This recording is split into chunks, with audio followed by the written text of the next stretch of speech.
I will always look back at the first Conjuring with probably the fondest memories I will ever have in terms of my filmmaking career. It's definitely the movie that really set me on the trajectory that I've always wanted to be in, and I've a lot to be thankful for this franchise and for this world, for the story of the Warrens and what we've created with the cinematic version of all of this.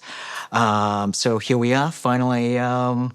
About to close a very big chapter in all of our lives with the last rites. One of the things that we realize with each subsequent Conjuring films that we make is that, why people keep coming back to the Conjuring movies is because they love Patrick Wilson and Vera Farmiga and their depiction of Anne and Lorraine Warren and just the family dynamic that they have. And so naturally, their daughter, Judy, would play into this story in a big, big way.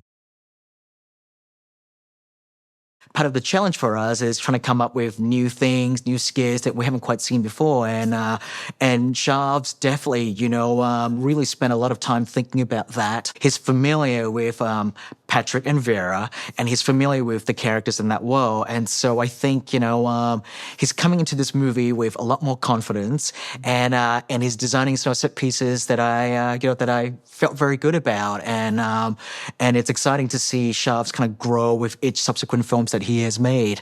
And we feel very lucky to have him on this movie with us. What can I say about Vera and Patrick that we all haven't already said? That they're truly the beating heart of the franchise. They're the reason why fans keep coming back. It's because of what they've embodied with these characters and what they bring to the franchise, to these films, and we're very thankful to them for all of that. I'm super lucky on the first movie to have worked with them and actually to be their friends, and there's two truly terrific people. They are as they appear to be. They're truly like authentic, genuine people, and I cannot be happy that they've sort of found such great success with the Conjuring films. Horror movies have always been an incredible communal experience, and definitely it's the same with the Conjuring films. You want to go into the theater to experience it in a dark room with with lots of other sort of people that love this world and enjoy it. The scares just play so much better. The sound system, the big screen visuals.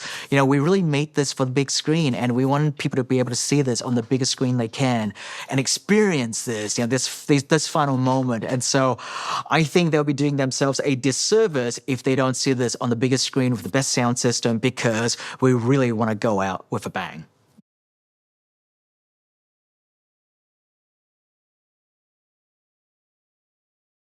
I just love them. I love them in their dynamic duo. I love them. I love their love. It's like the what they represent. They're more than like they're more than they are the ideal of what love and compassion can achieve. Like it's not often you step into a character and have like a spiritual impact that way. They are the people that we want to be. That's why people hanker for them so much and their love. Um, I just love what they represent. They represent everything pure and good within us, and I love that. I sincerely, genuinely love that aspect of this job, and it's a job, right? But it feels holier than that in a way. Um, and so that's like that's what I take from it. That's what I always looked forward to when we were taking them, when we were given another amazing opportunity, to come back to another film, and I'm gonna miss it. I am gonna miss it. It's funny when you start out as an actor and there's this sort of knee-jerk reaction to, oh, the villains are more fun, and you want to play people with a lot of problems, and Right. that's going to be the stuff that you're going to chew on. And then if and it's the honest truth, whether I would say this whether we were on this call or not, because there's only one other character that I played that was equally as like, God, I want to be that guy. And they're both just steadfast moral code, like fight for the good, love triumphs over everything. And that's my Ed, that's our relationship. And so And that, bag me with a spoon kind of stuff, but so to yeah, make it really appealing for an audience and to yeah, display, because it can be a bit preachy and it can be a bit, yeah, dogmatic and that, but how do you make that alluring? How do you yeah, make that love? And, yeah. and that.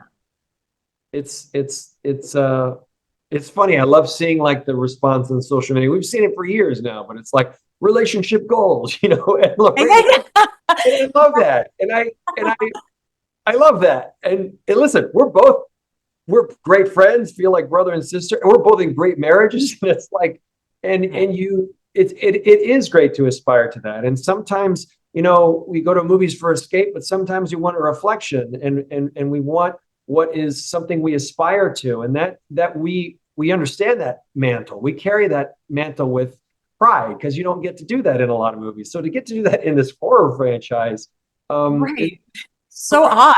so strange. It's so So bizarre, strange. but it's But actually perfect. yeah, But and it's it's not just a message of love, it's yeah, sacrifice too. That's what they yeah, represent. How many times Lorraine's like, I'm tapping out. Like yeah, it's too much psychic trauma, it's just too much yeah, stress. Like I'm done. yeah. But that sacrifice with like, always putting others before yourself. It's a really beautiful mission, this franchise.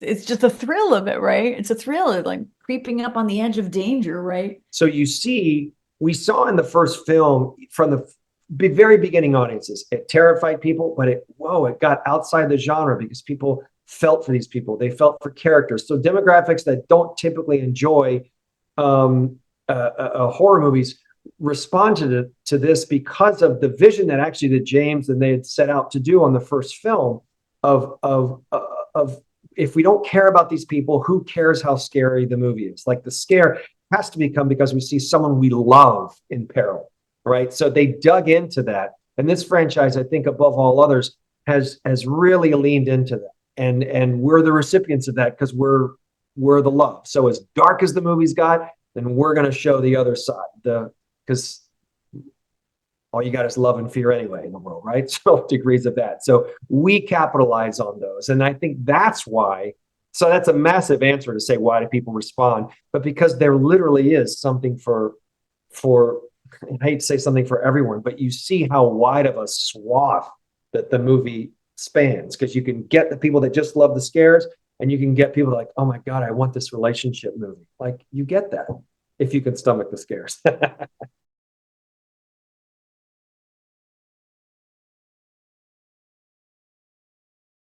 And he's just like a kid in a candy store. It's his innocence with which he tackles everything. He's so geeked. He's just a geek, a horror geek. He loves scaring people. He loves crafting scares. He loves the nuance of facial expressions. And God forbid you do something interesting. He just freaks out with joyfulness and that kind of that's infectious. Yeah, I mean, it's very easy to get cynical in this business, and yeah, time and time again. And when you're surrounded by people who are just enjoying what they do and the craftsmanship of filmmaking, and this is a guy who just loves his actors and loves the entire process and the camaraderie of it, and it's a very joyful set, and we're always giggling on set. But I mean, it starts from him. I believe it always starts from him. I mean, he and yeah. I are so largely responsible for the energy of a set, but Shavs brings to it such a playfulness and in a he's so happy-go-lucky. Yeah, I second and third all that. I'll also say that I think he's listen, he came into first film that he did in our franchise, the Devil Made Me Do It, and he was coming off of Curse of La Llorona, and when you this movie, but so between that and doing The Nun 2, he is this movie, you can tell, has so much of him, right? And I think that's important, and I because you want the filmmaker to be deeply connected to the story they are going to tell, because if they're not, then you see it on screen, or if you can't articulate that, you may feel the distance. And this one, he really took the reins and shepherded it from the get-go, and really, because he had the success of the Nun 2, and obviously the other, I mean, we did our other Conjuring movie with him during the pandemic, and that was a whole other thing.